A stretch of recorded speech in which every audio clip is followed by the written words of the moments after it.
Hello there. Welcome to Issue Space. We are a podcast and community for everyone who's working to save the world. We curate conversations between folks working in social change, social impact, to really process what that's like and to hold the door open for other people who might want to get involved in the work. I'm Kat Addo. I'm an inclusive social impact strategist. I'm the creator of Issue Space.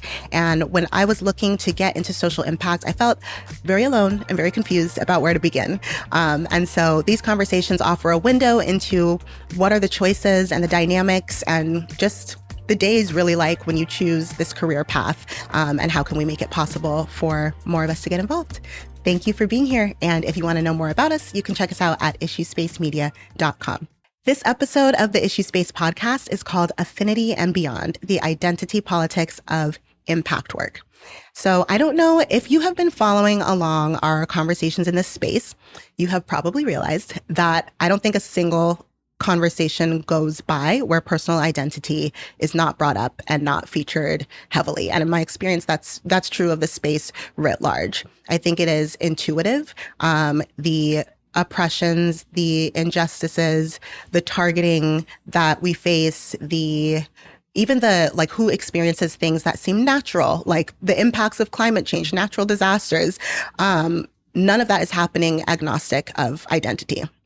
All of those, and that's why you have phrases like targeted groups, disenfranchised groups, marginalized groups, because at some point in a society's history, certain identities are assigned more or less value, more or less worth, more or less legitimacy, and power kind of plays out along those lines. And so those of us making careers out of trying to respond to those injustices often find ourselves ruminating on, okay, who are the different identities? What are the different factors? Who are we trying to protect? Who is being disenfranchised? And so on and so forth. So it's very natural that this comes up as a topic in general. And then for me as a strategist, the content of what I'm working on might change. We might be working on an impact plan or a narrative or even a brand that helps an organization pursue change more authentically. But my personal through line is always to see how we can approach that work as authentically, as inclusively, and with as much cultural competency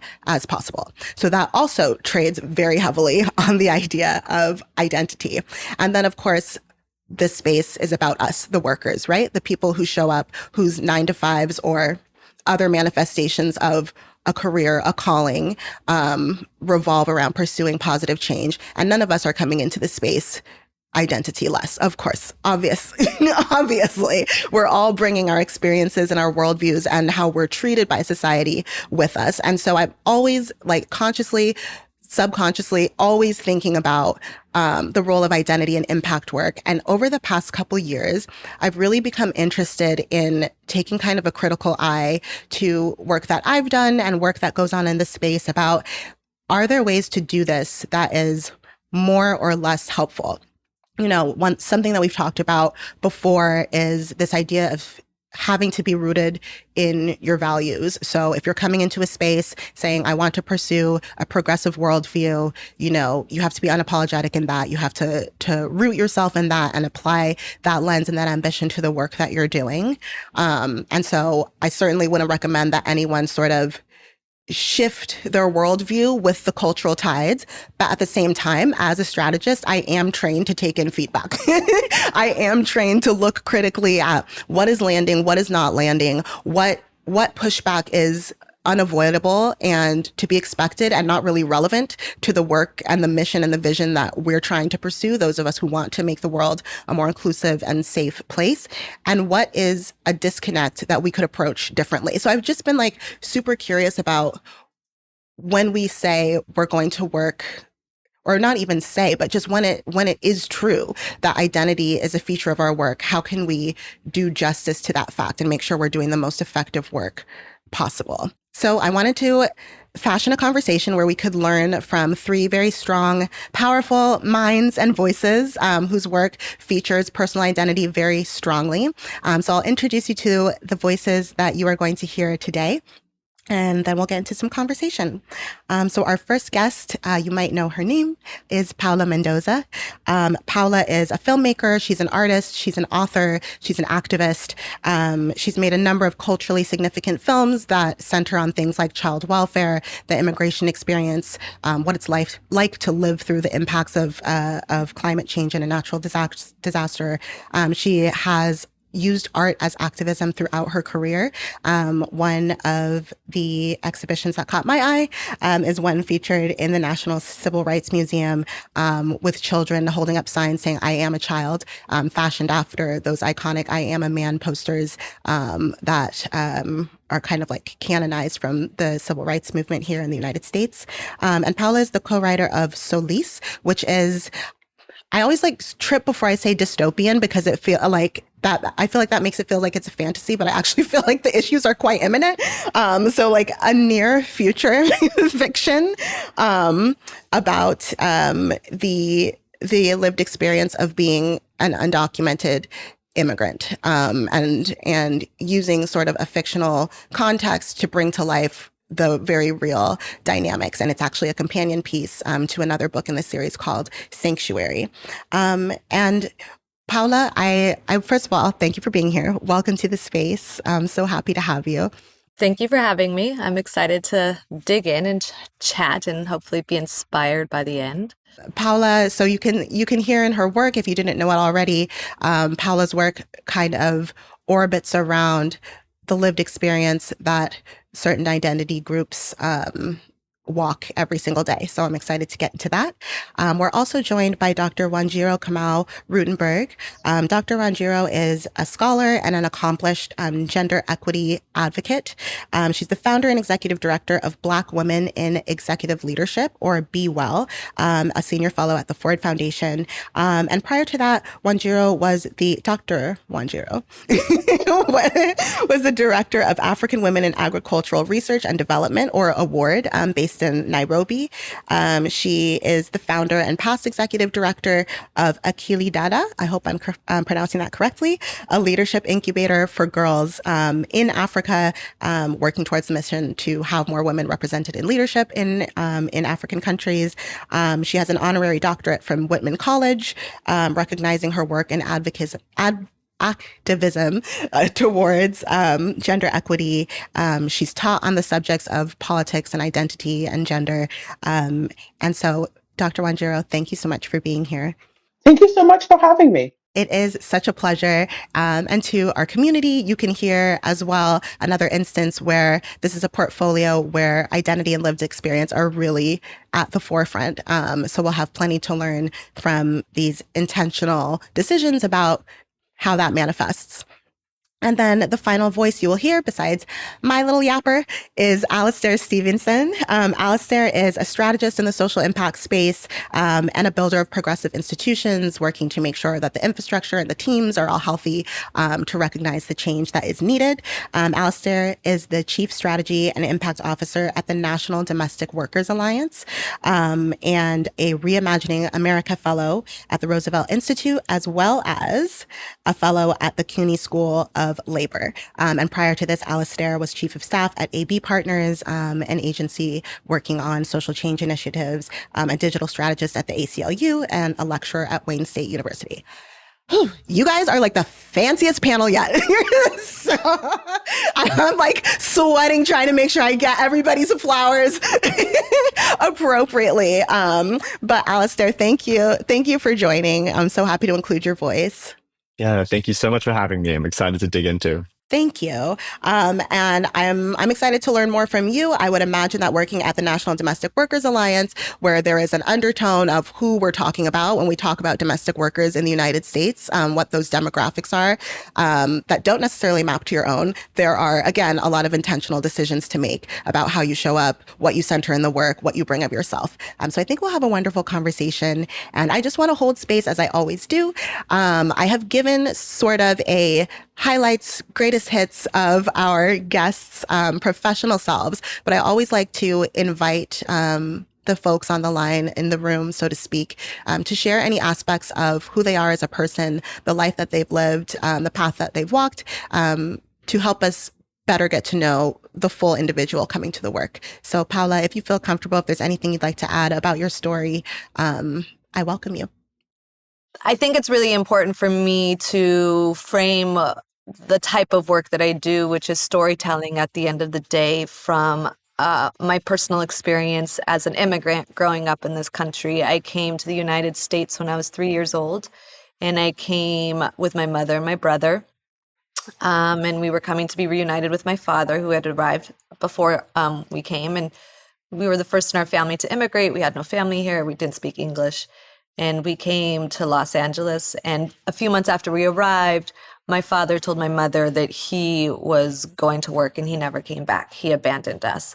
And so thus began my mother's journey of trying to raise two children in a country that was not her own, without family, without language, with $200 in her pocket, but with so much determination to make it here that she made miracles happen every single day.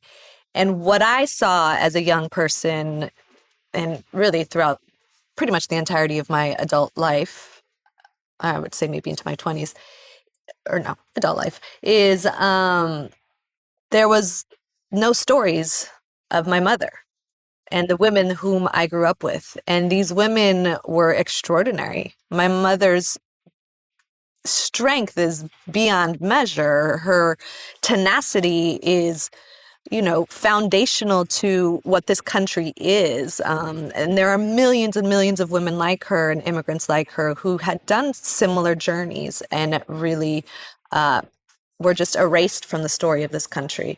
And that is in TV, that was in movies, that was in books, that was just in everything around me. And it really, that erasure affected me deeply. So when I decided that I was going to be an artist and specifically a storyteller, I made a promise to myself and ultimately to my mother to tell her story in all that that entails, in full dignified characters, but in people that are also flawed. Because I think when we heroize and mythologize people in struggle, that is not fair or truthful. That is a way of taking away people's stories and taking away the ability to be flawed and to make mistakes. And so I have spent my entire life telling the stories of my mother and telling the stories of the women in my community who I feel have been erased, continue to be erased, but are so foundational to the success of this country. They are the unsung heroes of this country. So that is my personal mission and the types of identity that I bring into the work that I do. So well said, Paula. Did you always want to do this kind of work? Or when you were growing up, did you have a different vision of what your dream job would be? No, to tell my mother that I wanted to be an artist was a very difficult thing to do. She didn't, when I told her when I was 18 and 19, I told her, and she got so mad at me because she's like, I didn't come to this country and make all of these sacrifices and didn't eat at night so that you could eat, so that you could grow up and be a starving artist. Like, that's not what I came here to do. And I think for many immigrant children, we put on the sacrifices of our parents on our back, and the decisions that we make about our life include those sacrifices. Whether it's like, my mother never said that to me, but it is when you see your parents struggle for you, you know that the decisions that you're making, you want to make your parents proud. You want to make your parents happy. You want to make sure that their sacrifice of their own lives and dreams was worth it for your own lives and dreams. And so to be an artist was not my mother's path for me. She wanted me to, a doctor, an engineer, a lawyer, something that was so stable that that's what she wanted for me. So she didn't talk to me for 2 weeks after I told her, because she was so mad at me. And I sat down with her and I was like, look, Ma, this is what I'm going to do. You can support me or you cannot. I'll figure it out. And now, of course, my mother's my biggest fan. But so as a child growing up, this was not my journey because it wasn't a journey that was allowed to be presented to me. But I am my mother's daughter. And so I forged my own path the way in which I wanted to forge that path. Yes, and we love to see it. I relate to that so much as a first generation American. I grew up in, I think my parents, relative to the cultures they come from, my dad from West Africa, my mom from the Caribbean, I think they would characterize themselves as like permissive, like loosey goosey. I never heard the words like you will be or you must be. But it's so funny because I wound up in the same place. I always feel self-conscious. I still feel like the frivolous one amongst like my cousins and things like that. The work that I do is not frivolous, but I have this self-consciousness, this idea of like, they left their families and, that like, could I have done that? Could I have gone to a different part of the world? And so it's very affirming to hear you say that. And I think a lot of immigrants, first gen folks will see themselves in that story. Thank you, Paula. Dr. Wanjiro, same question to you. Is there anything I have told about Dr. Wanjiro, the executive director and the founder and the researcher, but is there anything about Dr. Wanjiro, the person, that you'd like to share with us for context today? Oh my gosh, I'm listening to Paula and just I'm the first generation immigrant, right? So I was essentially sent to live with relatives in the US when I was 14 years old. Um, and that is an important part, I think, of my story. Not I think, it's an important part of who I am. It definitely shapes me. And very much feeling that weight of representation and need. You must succeed for everyone else's sacrifice to make sense is very much a part of my story. Um, I have been really lucky and blessed to be able to have a foot back in Kenya and right now actually split my time between Nairobi and New York. And so um, navigating and weaving through cultures is, I think, something important about me, being both and. I'm a mother. I'm a mother of two boys who whose father is Jewish. They're also Jewish. They converted to Judaism. And that's an interesting part of my life that as a kid in the East Land of Nairobi, I was not imagining that would end up raising Jewish kids. And that's been really interesting in this particular moment, honestly. Raising Black boys and what it means in Kenya, and what it means in the US, and the kinds of conversations that I have to have with them, especially my 15-year-old who's 6'9", Oh my God. navigating public space in the US, being perceived as an adult, even though he's 15, so he doesn't have an ID. And how do you behave when you come up to police? Um, so those are quandaries and realities that I navigate. That um, yeah, that that keep me on my toes and keep me having to think about what is the right thing here in this moment. How do I approach it? How do I approach this? And and I just want to keep my babies safe, Right. right? Like I think that's a big part of being a parent is wanting to keep the babies safe. And so constantly navigating, are they safer in Kenya? Are they safer in the US? But in both countries are their inheritance. As someone who chose to become an American, I wasn't born an American. I chose to become an American. I feel an importance to assert myself as an American, even as I am also Kenyan, and so the duality of that is important. I think for those of us, especially the immigrant story in the US is not often told as an African immigrant story. The picture of who the immigrant isn't an African. And so those are important parts of my identity. And then for a career, I've really chosen to build a career around identity. Mm-hmm. in very direct terms. My work with Aquilida is working with girls and young women. My work with Award is working with African women scientists.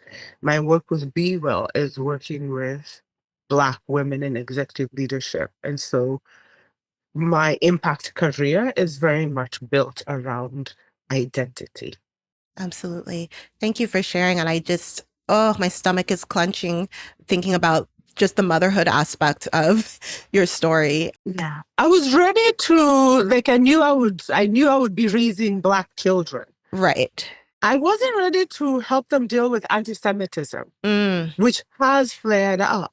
And especially in this moment, and figuring out what is a conversation that's a response of justice to lives that are being brutalized, and what is a response that is anti-Semitic, and how do I help these children who are Jewish and who feel unsafe in certain spaces because they are Jewish mm. navigate that. I was prepared to help them navigate feeling unsafe in the world because they're Black. I wasn't prepared to help them navigate feeling unsafe in the world because they are Jewish. So that's really thrown me. Oh, I can imagine. It's such a difficult time. And I wonder how many other people, I mean, it does relate to the conversation today too, because, well, just dipping ahead a little bit, one of the things that I want to explore in this space is the criticisms of identity politics. So when I'm saying identity politics, meaning broadly, the idea that progress, politics, activism is at its most profound and effective when everyone kind of roots in and centers their lived experience. But one criticism is that by making people lead with identity, there's a risk of flattening the dimensionality, sorry, I'm like, can't get it out fast enough, of their experience, the intersectionality of their experience, and making people feel forced to choose, do I, in this moment, am I showing up as Black? Am I in this moment, am I showing up as Jewish, in this moment, am I showing up as first generation? So there's all of these things that I'd love to probe on. May I ask you our icebreaker, which is, what did you want to be when you were growing up? Oh my God. Okay. Yeah, I wanted to be Madonna. That was that's Fair. moment. It was a time. I wanted to be Madonna. I wanted to be a lawyer. I wanted to be public. Like as I got older, I wanted to be a lawyer. I wanted to be to do public policy. I couldn't afford any of those, and getting a PhD in political science was the closest that I could get to being a lawyer while navigating U.S. higher ed financially. And so it was basically like if I sign up for the PhD in political science, like I don't have to pay school fees and I can drop all with a master's. And then by the time I got the master's, I was like, oh, well, it's just one long paper and then I get a PhD. And I will Right. tell you, because there are so few Black women with PhDs in the spaces that I sit, it does make a difference. Having the doctor in front of my name gives me, and it shouldn't be this way, because I think I would still have the same opinions and I would say the same things, but it gives me access to conversations and to decision making, having those three letters after my name. And so Absolutely. I have both an earned doctorate and an honorary one. Um, but the earned doctorate opens doors. It mitigates the impact of patriarchy and racism. Yeah. Mm-hmm. Yes. Always this need for, like, here's my, like, legitimacy offering. Yes. This is Yes. very relatable. Thank you for sharing, Wanjiro. Alistair, would you like to round out who you are in addition to being in leadership at the National Domestic Workers Alliance? Yes, I would love to. But first, Dr. Wanjiru stole my Madonna answer. So I want to say that up front. Dueling Madonnas. That's right. I feel so connected to both of your stories already, and I love hearing what's in common and what's different. For me, I always lead with being a proud, gay, Chinese Australian man. And in the US, that is just not usually a combination people stumble across. And I take a lot of joy in bringing that into conversations. I was born and raised in Sydney, Australia, by two great parents. But my childhood and life was really defined by, living with my mom, child of divorced parents, and in a single mom childhood. And, we lived in a very, very like poor upbringing, like living in a basement of our friend's house poor. And, that really defined a lot of the way that I think about the world before I even realized that. And yet, and maybe others can relate to this too, it didn't always feel like that as a child because, you know, single moms will usually or often, if they can, they'll pull it together and create a world that is extremely safe. And together with a coterie of all my aunties, related to or not, all the food, all the experiences, it fills in the gaps. And so the through line of my life was really these women, like all of the people that created this universe that made me feel like I was living in a Chinese community, but actually in the basement of a house, felt just as rich. And I think very similar to like the way that my mom was raised and all of her experiences. And she's originally from Penang in Malaysia. She immigrated to Australia when she was like very young as a teenager. And so on the one side of things, I describe like who I am outside of work as one half of being from this like immigrant Chinese experience, a lot of similarities to what you've described, Paula and Wanjiru, but it's the hard work, it's the expectations, it's the grit, it's the focus. The other side of my life, which emerged a little later, was my queer identity. And the two things have turned out to be a really important blend for me because I definitely over-indexed on the Chinese side. I was just like this unthinking performance machine. Straight A's, the GPAs, all the things, But the queer life gave me joy and adventure and fluidity and an ability to, question a lot of things and blur the lines of different ideas and identities and what have you. And, together, I was like, wow, how lucky am I to be able to access both sets of values, I suppose, and both like modes to the world.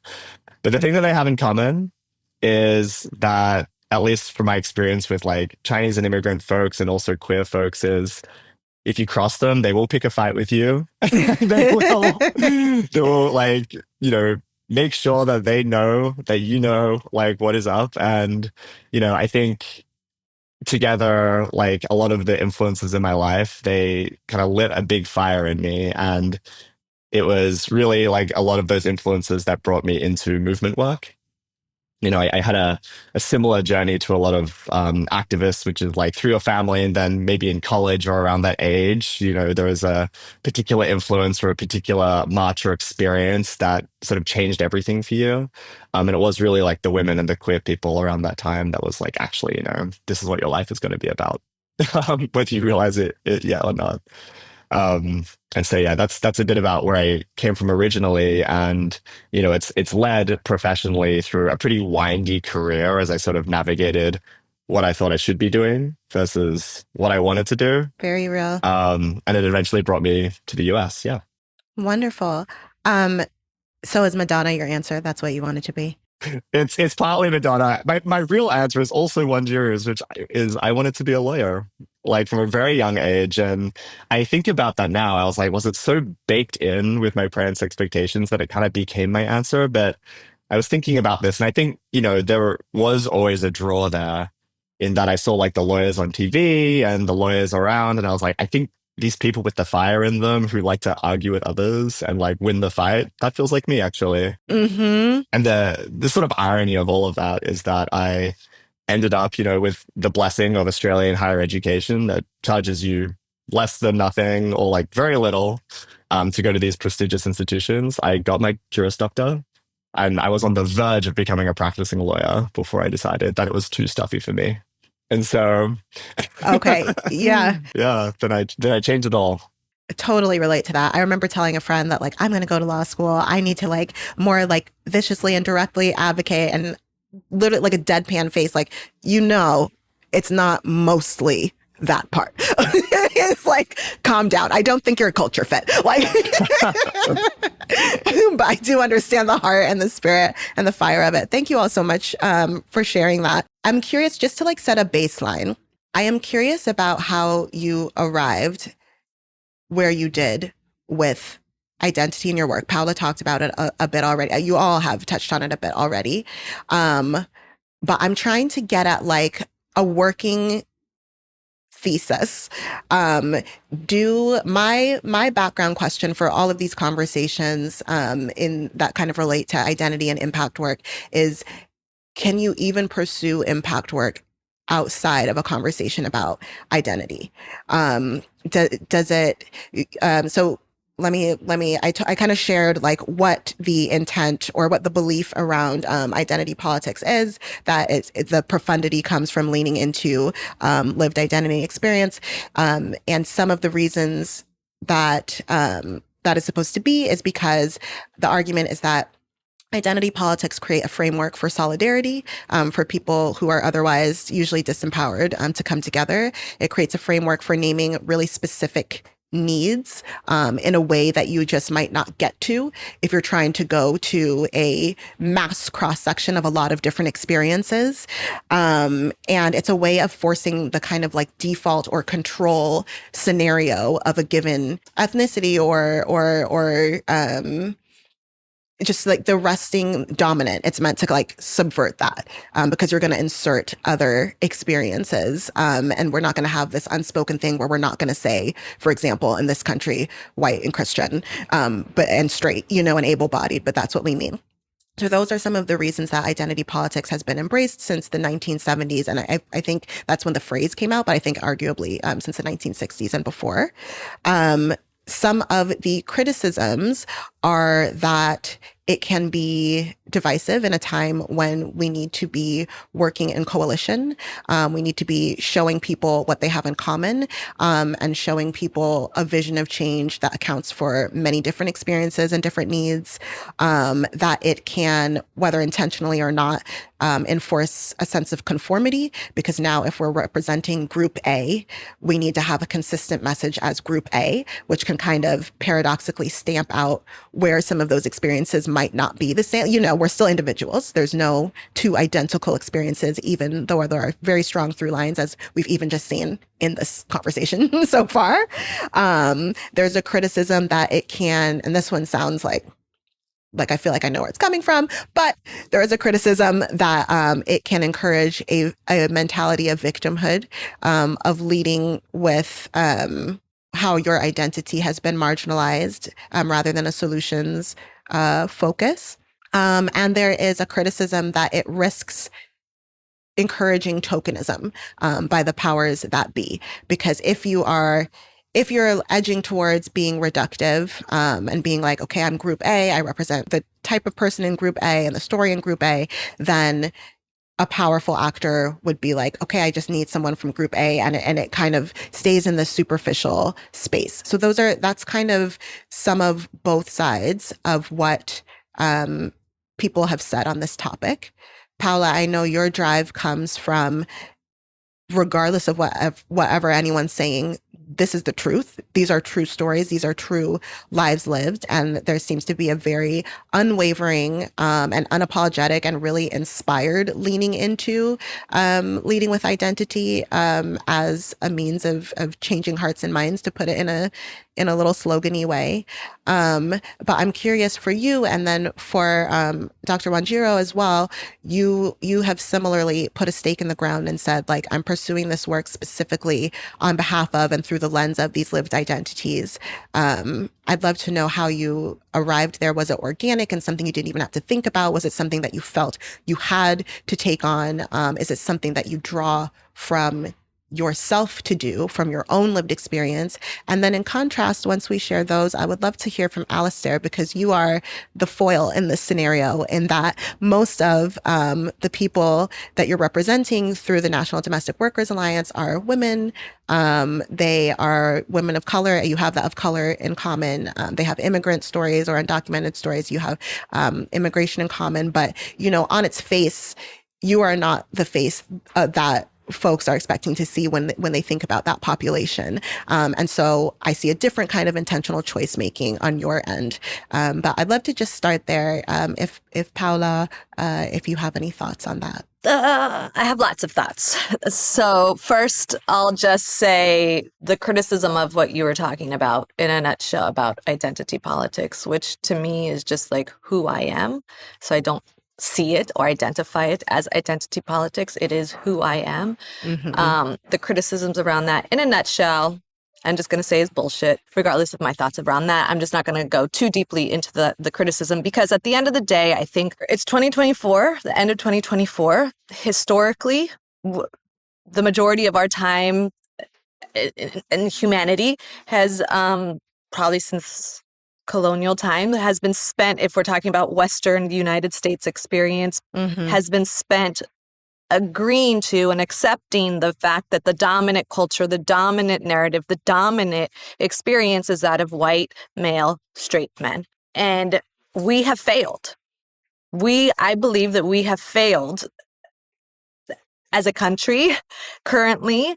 I think we have failed at the beginning of this country. We have failed throughout time in this country over and over and over again. And so to me, and part of that failure stems from the notion of the dominant culture and the dominant ideology that has been pushed forth, which is violent, which is exclusionary, which is capitalistic, which is harms many and helps a very, very few. So that's like just like a big brush thoughts about what you're talking about. So to say that when my story, my experience is harmful or hurtful or divisive or not true or whatever negative connotations are attached to that, it's not only insulting, it's frustrating. It's also just trying to reframe that dominant narrative. So to me, that again has already failed us in many, many, many ways. So to me, the personal is political here. My experience as a woman, my experience as an immigrant, my experience as a queer woman, my experience as a woman who has had an abortion. All of these experiences are part of my truth, and they deserve to be just as centered as the dominant culture, the dominant narrative. That's what I would say to that.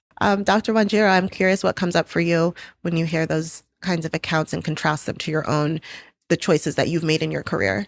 Where my thinking is right now is actually beyond why does it matter? Why is it important that we consider and as equally important other identities? And for me, my lens shifts to systems of oppression, right? So patriarchy, racism, anti-blackness, right? Like homophobia, rather than I wonder if politically we get further if instead of looking at the identity of the individual, we pull to look at the way these systems of oppression are working.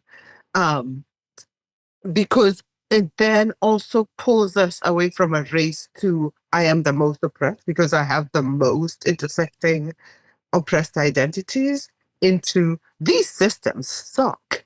And they suck for those who are on the top end of it and on the disadvantaged end of it also. And these systems are perpetrated. There are it gives us a lens and a tool to understand, for example, the ways women perpetrate patriarchy, live in a system of patriarchy where women actually tell their sons, "You're better than my daughter." I see. Right? Like we get to when we look at it as a system, we also then are able to see the flawedness of humans. Right? I loved what Paula said about her mom and being able when you tell story when you look at it from a lens of story, you see both the perfect and the imperfect. So when I look at myself as a Black woman, looking at anti-Blackness, looking at racism and anti-Blackness, I then, as a system, I then allow myself the space to really explore the ways that internalized racism has me doing things or treating people in ways that I don't believe in. Right. So I'm really interested in what are the tools that allow us both space for political action because we're addressing a system. Hey, it's not about you, Chad. It's about the system. Mm. And so it's like it addresses this division. We are all fighting the system. I, as a Black woman, have nothing against a white man. I am opposed to patriarchy and to white supremacy. And so for any, that allows me a politics of building alliances with white men who are themselves opposed to patriarchy and racism. So I'm interested in that as a lens that allows both political action, but allows us to challenge others and ourselves in how we are showing up, how we're behaving. That's where my thinking is at right now. Um, because I've evolved into that or grown into that thinking, and maybe and not maybe it will change. I will grow. I will new experiences will challenge my thinking, and I'll probably land somewhere else in another couple of years. But in the work that I've been doing with Black women, whether on the African continent or globally, I've struggled to understand when Black women behave badly towards each other. My work is often less about them out there and more us. And I've in the work that in the organizations I've either built or worked at, my focus has been power with, power in community. And so I've needed to develop tools to understand how these systems are forcing us to be mean to people who look like us, kinfolk and kinfolk. What are the analytical tools that help us understand why a Black woman would so viciously undercut another Black woman? And so using the lens of systems of oppression is a lens that has helped me make peace with that. Is, understand this person is working from a patriarchal and anti-Black lens, a racist lens, where they think there can only be one seat. And if I don't take it, the other Black woman represents threat, right? Like that's a thinking that's been conditioned by these systems of oppression. Exactly. So that's how because I've struggled. The hardest thing is when you are doing this work that is so deeply focused on identity, and then you see people behaving badly, or they treat you badly, and it can be so painful. Right. And so difficult to reconcile. It's like, whoa, that's another Black woman. Why did she do that to me? I'm working on from a place of systems to make sense of the universe that I'm working in. Mm-hmm.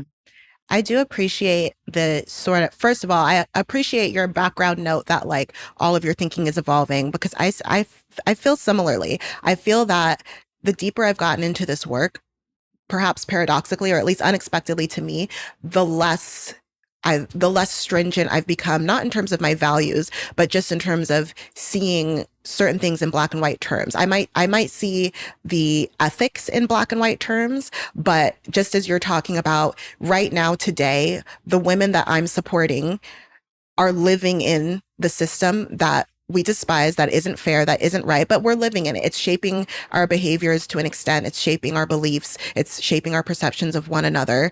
And so I can't behave as though the black and white is real today. It's not. We're starting in the gray. We're living in the gray.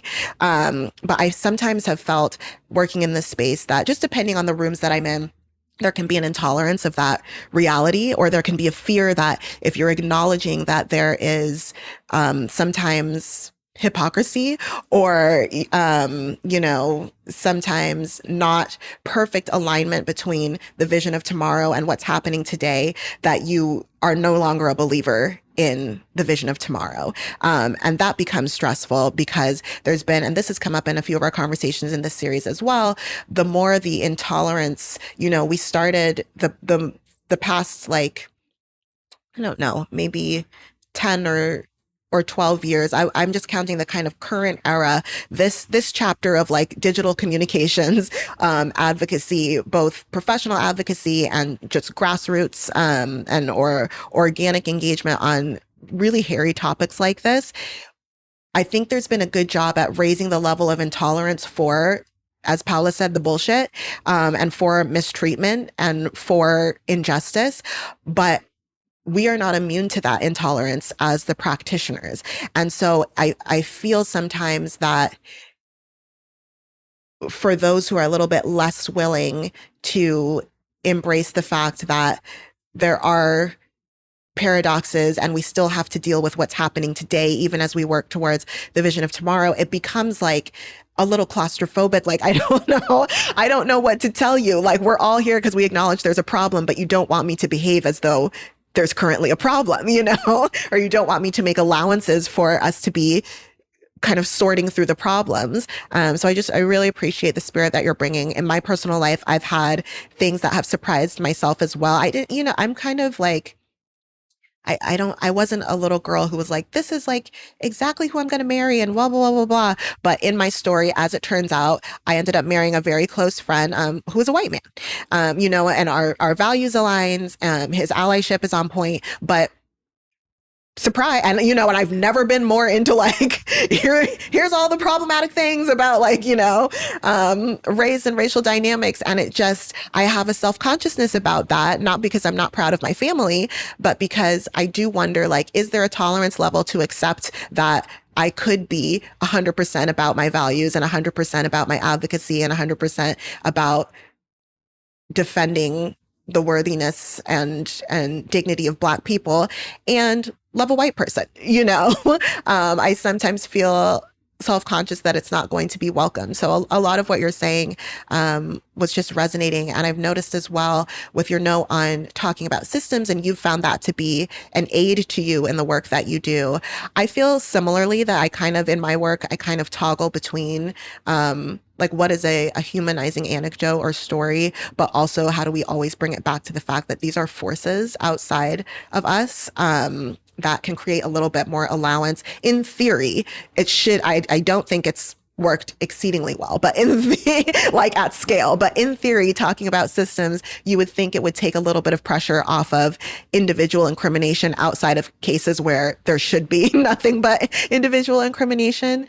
But I have other colleagues who are really intolerant of that, who are like, I don't want to change the name of my campaign. I don't want to stop talking about it through the lens of identity because that feels the truest to me. And that's where I feel tension, because as an individual, 100% all day, live your truth. Like, nobody should be able, just as Paula said, nobody should be able to kind of like delegitimize your truth and tell you like you aren't real, essentially. Like that's the, what do they say? The colonization of the mind. Like that's that like deep, dark psychological stuff that we have to combat. At the same time, when we're trying to make change at scale in a job, when it is about us, but also about what can we advance as much as we can with as many people as we can in our lifetime, then that's where I've seen opportunities where I'm like, I don't know that I would have framed it that way. I might have gone through more of like a systems story and just tried to talk systemically, but in a way that felt accessible.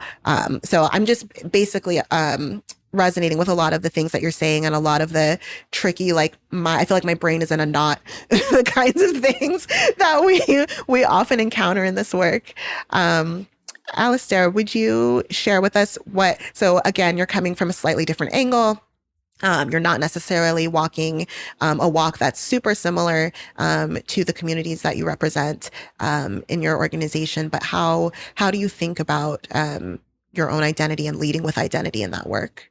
Yeah, so I really align with a lot of what has been said here. I come back to this tricky question of personal identity with this notion that personal identity, at the end of the day, it is just the truth for people.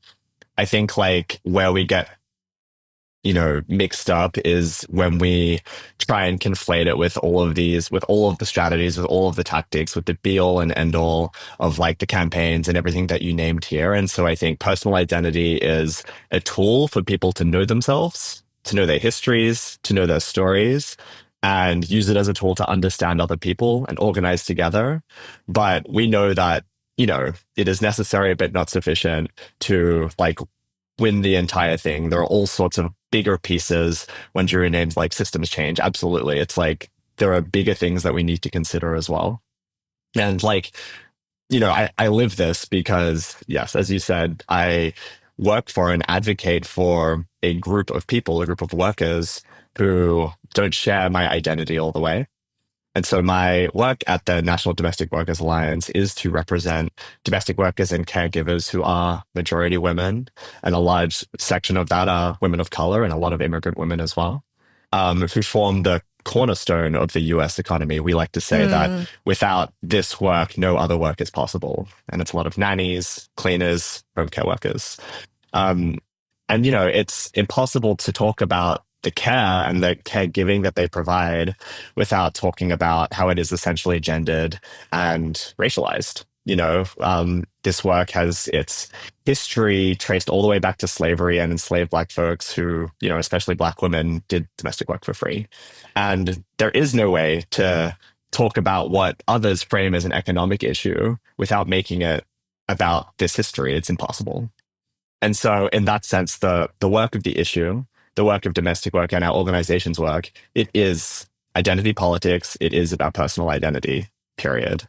And so I think when you zoom down into domains like this, into, capital I issues, it is very difficult to get far without also like seeing these dimensions in any issue. It's like the question of whether it is identity politics it's like moot. I'm like, okay, like you can call it what you want, but these are about human experiences and there is a history attached to it. And so in terms of like my connection to the work and how I came into it, having like learned a lot of these tools and I have a lot of great practices around how to understand movement work, I feel very connected to the story, the stories that these women have as immigrants, having like experiences that I see a lot in my own lineage, like throughout my own history. And I'm not too hung up on the fact that I don't demographically share a lot of the same facts as these women because their stories still feel like mine in different ways. And what I have a worldview around is that you need to organize everyone. We throw around this North Star in the US sort of like left or the US progressive world that, we're going to build this multiracial coalition and we're going to win. That's true and necessary. And it is so hard.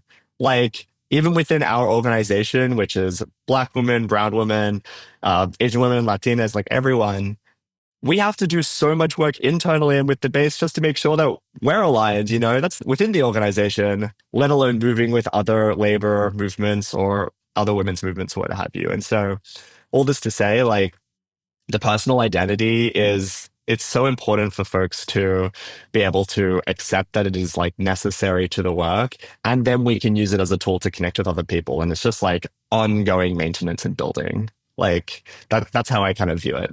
That definitely resonates. It is more work, but it is the work. Like what are you even doing otherwise? That makes a lot of sense to me. I will add as well that I think it's important that we distinguish between the good faith introspection around like, is identity politics like, is there a better way that we can do this? Are there like tactics we can question versus the bad faith critique of identity politics, which is stirred up by like white, wealthy, conservative men and who are like threatened by the confidence that Black, brown, women, queer people have like earned over the last few decades as a, through identity politics, perhaps as a vehicle, and then introducing all of these frames and ideas to dilute that. And you hear all the time that identity politics has gone too far, that why do you have to make everything about race? And that my worry is that those attacks, which are insidious and sophisticated, get mingled with the introspection we need to do, and together it all just gets taken down. And so I think about what are the spaces where we can strengthen and improve, and what is the defense line where we need to just, pull out the dog whistles and shut it down. Yes, absolutely. I feel like you are speaking to me because this is what I've been struggling with, or at least curious about. So a little bit of the timing of these conversations and my personal timeline. For most of last year, 2023, I didn't work. I just was like being pregnant. And I was consuming mainstream news by choice. I would lie in my bed and I would look at the news app because it was a little bit of like a coming out of like, whew, I'd been in my previous organization for 6.5 years, like deeply, deeply steeped in progressive narratives and priorities and ambitions.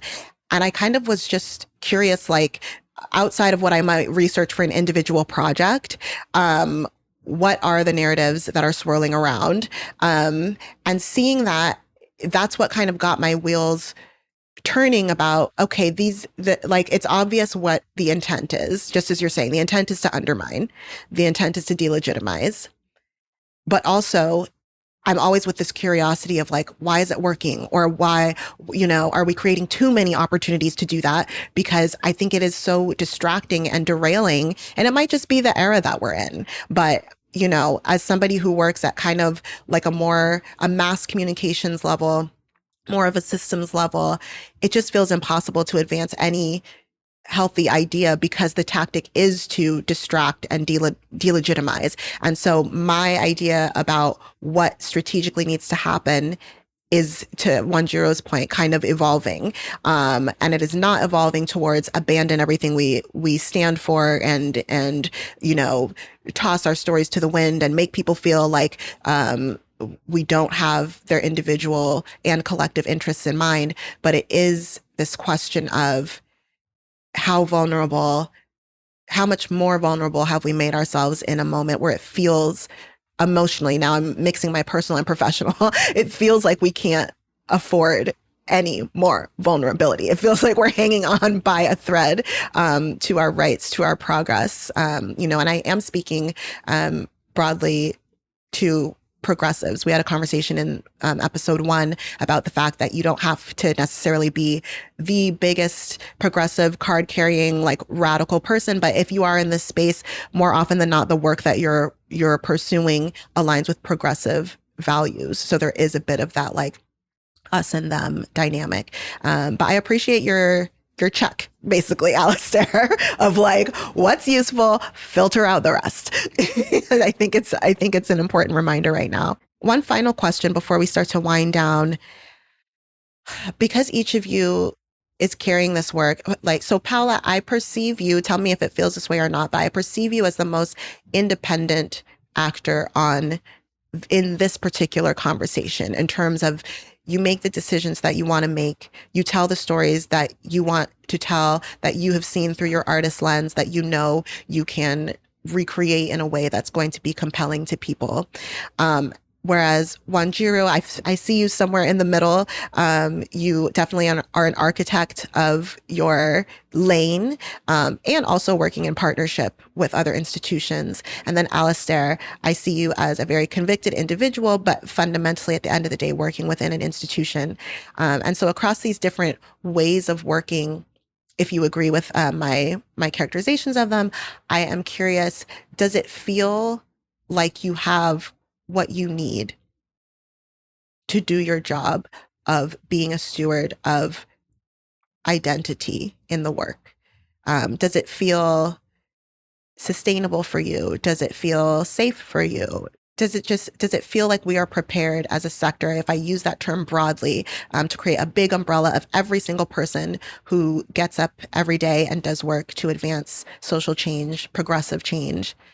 Does it feel like we have the tools in hand to do this work? Or is there something, are there things that you need, things you found yourself wishing that you had to do this work better?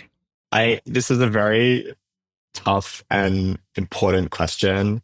I'm really struggling to see how any of us can say yes to it. It is, this work will be measured over decades. And right now, there is a lot to be proud of. There are a lot of wins on the board, certainly, but it is a moment of incredible struggle. And there's just so much work to be done ahead. I think that, like, I have an individual sense of how to sustain myself, what I need to strengthen my own leadership, to sustain myself and others, people that I love, my team, the workers. But I know that just, there's so much more that needs to be done to make sure that every organizing environment for everyone who is fighting for the things that we care about have that kind of support as well.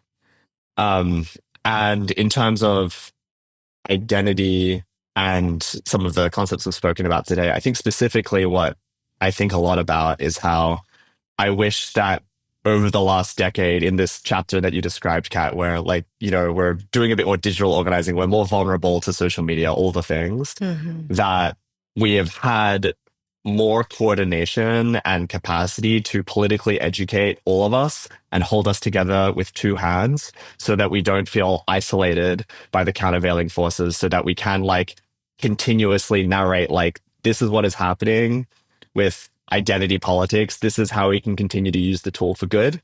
This is how we can continue to talk to each other. I think there's a lot of good reflection happening on the left around how do we make sure that we are keeping people in the fold, and in an isolated world where a lot of people are coming in to the work, virtually or with even less than in previous generations, that we're able to hold them close. And so, joy is important to the work. I try and keep the abundance mentality, but I am thinking about a lot, what does the movement need? And a lot of it is this leadership and the stuff, but it's also hard money and how are we going to keep it all going? It's interesting that you saw me as an you held up a mirror to me. That's oh, never thought about it myself that way, but it actually it's really accurate. I would say I'm an angry architect. I actually really just want to sit in organizations. I want a job in an organization. And what keeps happening in my career is then things happen. I'm God damn it. This needs to be taken care of. And it's wait, is no one seeing this? Hey, are we not going to fix this? And then I'm okay, fine. I'm going to create an organization to fix this. And then I'm going to go back to my career. And that's actually been, by the time you do it a second time, Be Well was very much a moment of angry architecture. How are you going to treat, because when I was younger, I was told, go to school, work hard, and you'll get a great job. And then we've been doing all the DEI work. We've been helping institutions figure out. And at my big age, I'm thinking, yes, I'm finally senior enough, had the babies. I can I'm at sitting in senior enough positions that I can make decisions over and then shit happens. And you're wait, this is happening to me because I'm a Black woman. Wait, we didn't fix this yet? I thought all I needed to do was get senior enough and get the PhDs and sit on the boards and this and this. And I just needed to, fly to 40,000 feet and clear the clouds. And then you get to 40,000, you're there's clouds up here too? Right, more bullshit. So then that happened with Akili Dada. I created from a place of anger. And Be Well also I created from a place of anger at the systems that continue to exist. But what that does is it makes it easier for me to move on, because I don't create these organizations to have a job. I create the organizations because I'm busy doing something else. I'm busy trying to have the career I was told I should have and can have and should want. And then stuff happens, so I go do that. And then I still wanna have that great job in that great institution. Like that's still the dream. I'm still working on that. When I step back though, I managed to have a really interesting and exciting career that is a global one as a result, and to weave between being a social entrepreneur and an employee in an organization. It's a lot like I've been able to shift careers from I was trained to be an academic. Like I started a Kiridada on my way to being a professor. Right. Like that was the path. Then got into nonprofits, then got into agriculture and agricultural research, then got into philanthropy, and now back into creating another nonprofit and circling back to agricultural research again. So now at 46, I can look back and say, oh, okay, that's been really interesting. But the career I had thus far is not the one I set out to have. Mm-hmm. I set out to have very stable jobs. I set out to be the get the gold Rolex after 30 years of service person.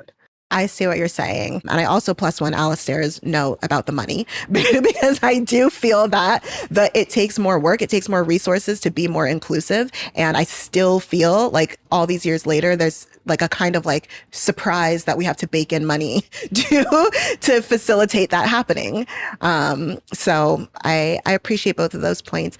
Paula, did you have anything on this one before we wrap up? Well, I'll just say to answer your question, do I have what I need? Do we have what we need? I'm coming at this not from a movement perspective. I don't work in movement. I tip a toe in movement, and really I create art in support of movement, and I create art that I want to create, as artists. And I also I think it's really important to identify, like, I'm a working class artist, and what I define that to be is like I'm not a famous artist. I'm not the top 1% of art across the board, whether it's films or author, writing books, or whether it's visual arts. Like, I go to work every day and I live as an artist, which is such a blessing, and it's hard fucking work. Um, and I make a living as an artist, but I'm a working class artist. I grind every day.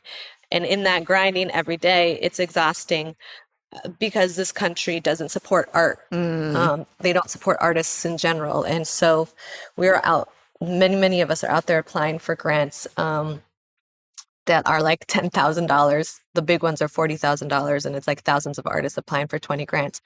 So no, there is definitely not enough. We as a community of artists don't have what we need, not by any means. And when we were trying to survive the early days of the pandemic, everyone was always asking, what are you watching? What are you reading? What are you listening to? What poetry is keeping you inspired? And it was all art. That was, once we were able to be safe in our homes, those of us that were able to be safe in our homes, the next thing was, how do we allow ourselves to still flourish and bloom and thrive and survive emotionally? And how we all did that was via art. And so to me, that was such an important reflection of the appreciation, and beyond the appreciation, the actual need of art in order to live and thrive and survive was so clear to me as an artist at those moments. And unfortunately, we don't support our artists in ways that people can actually make art. And I often just think about all of the art that's not created because artists are just not able to create because we have to be out waiting tables instead of writing a book, just trying to put food on the table. So, and, the election is 30 days away or less, I guess, even less than 30 days away at this moment in time. Who knows when this will get released? And all of these things, whether it's from a movement perspective, whether it's DEI work, whether it's art, should Donald Trump become elected, there's even less of support and availability from a systems perspective. I think, the people will find ways, artists will find ways, movement will always find a way, obviously. But that is a crushing reality as well, or a possible reality as well that we're facing. And so the question becomes, how do we become even more scrappy? How do we become even more creative to make sure that our values aren't, pushed aside, ignored, forgotten about, crushed by an administration one of their sole goals will be to do that, to hurt the communities of everyone that is on this podcast at the moment. Thank you, Paula. That's an important reminder. And I would encourage those in our community who are listening to think about the role of art in society writ large, as well as in activism and seeding empathy, narrative change, all the things that this space always says it wants to do, and look at if we're supporting the realization of those things.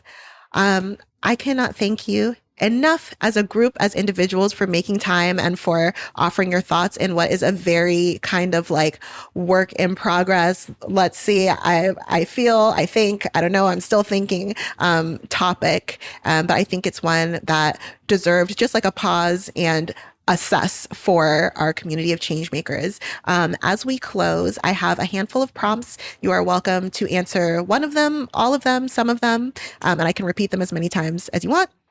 So one prompt is, what keeps you motivated and sustained in this work as an individual? The other is, if you want people listening to this podcast to take away just one thing from the conversation, what would it be? And the last is, if there's anything that you're working on that you're excited about, that you would like our community to know about, please feel free to share. It's not very sustainable. Well, no, it is sustainable. Anger motivates me.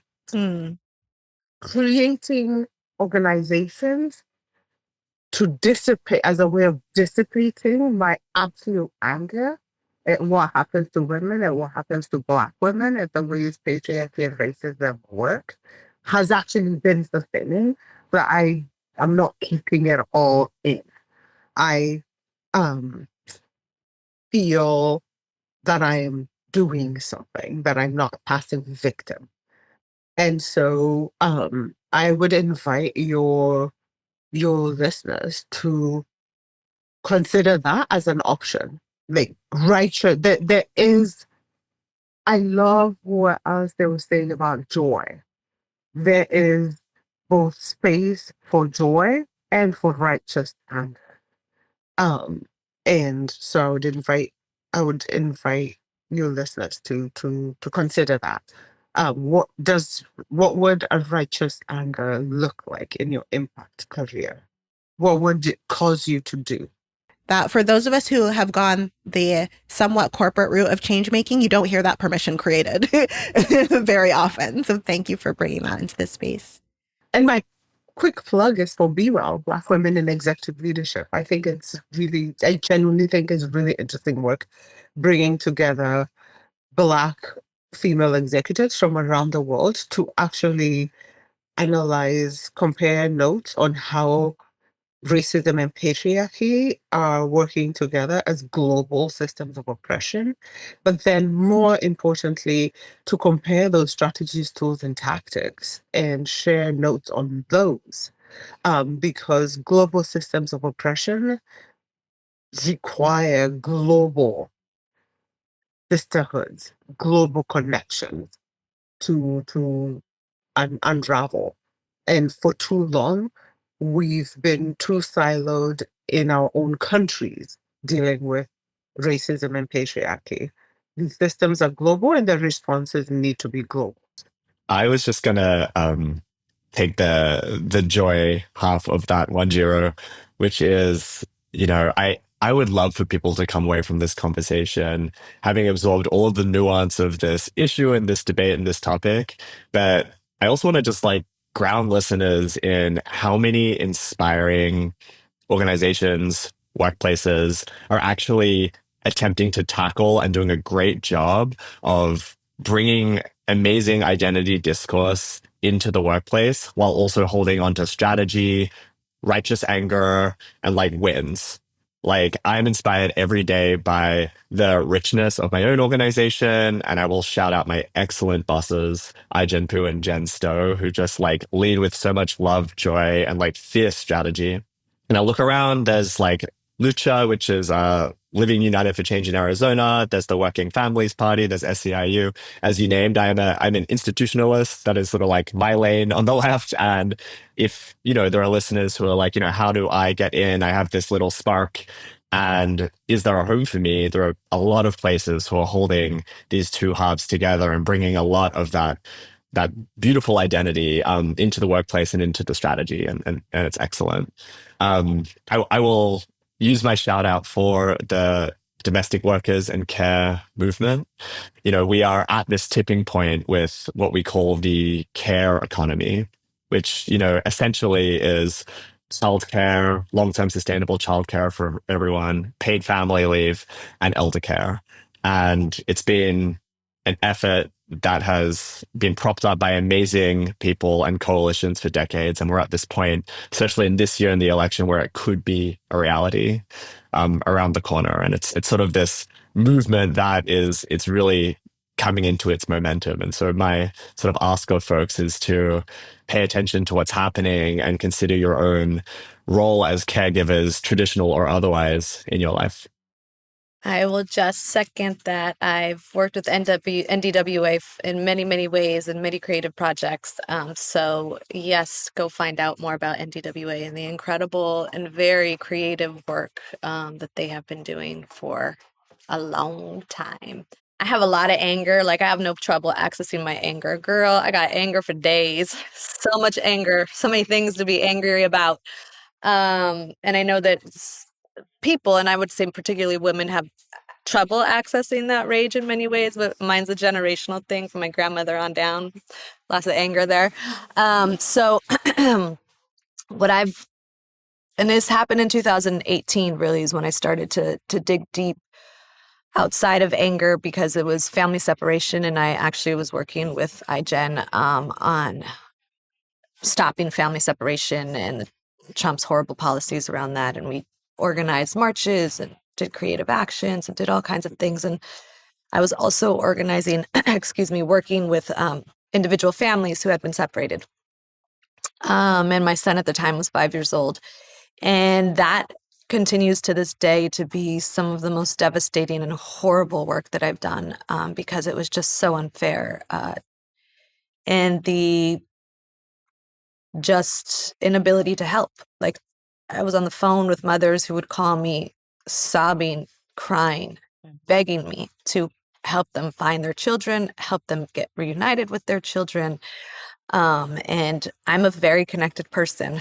I make shit happen. I always tell myself, Mateo, you need ice cream in the desert at any time of the day. You call your mama and she's going to make it happen. I make shit happen. And that's my son in the background saying, yeah, you do. But I could not, for the life of me, reunite these families for quite some time, for a very long time. And it was devastating. And I had so much anger in me, so much unbelievable anger that it was just also just not rational. Like I would be sitting on my deck at night and I would be scrolling on Instagram and I would see people having a good time and I would get even more angry because I'd be like, how could you be having a barbecue when like thousands of kids are missing? And so I realized at that moment in time, I was like, I need to actually work from a different place. Because this anger is going to consume me. It's going to destroy me. And so I really started, and this is not me. I did not come up with this idea, thought process, not at all. The people have been saying it for many, many decades who work in movement. But what I realized, and as Trump is looming, and hopefully he does not win, but there's a real possibility that he can. I say that because what I realized for me personally was I needed to not organize and not create from a place of anger, but rather from a place of love. And that love is expansive. Working from a place of love is not degenerative. It doesn't take away, it adds. It's not exhausting. It invigorates you. It's much more healthy to be organizing for the love of your community rather than for the anger of the injustice that they're living through. And I'm not saying to not be angry. That's not what I'm saying, because there's a lot to be angry about. But to find that place of love that is your motivating factor. And it has allowed me to continue in this work. And this movement work it's very hard. It's very emotional. It's very emotional. And creating art from that space also is hard, because I'm in it. I live it. I'm writing about it. So I'm in something for 2-3 years. So all that to say is take that righteous anger, twist it around into love, and go out and change the world, and protect us all from the looming disasters that might be coming. That's my wrap up. And then a plug, I will say, is my book Solis, book that I've been working on for quite a few years. It is an imagination of a world that unfortunately is pretty much right around the corner. So I have seen the world in my imagination. I hope we do not get the world that's in my imagination, but we are walking down that path. So it's a clarion call to get involved, get activated, and protect one another. And it is riveting. I had the privilege of sitting in a reading of an excerpt, and it is so compelling, and in a way that makes me hopeful that even for folks who aren't already invested in the space and the movement can be converted. Again, Paula, Wanjiro, Alistair, I cannot thank you enough for bringing your perspective and your wisdom to the space. I've had a wonderful conversation with you. I have so much to think about, and I hope our community does too. Everybody, thank you so much for joining us. You can learn more about Issue Space at issuespacemedia.com, and we'll see you soon. Thanks.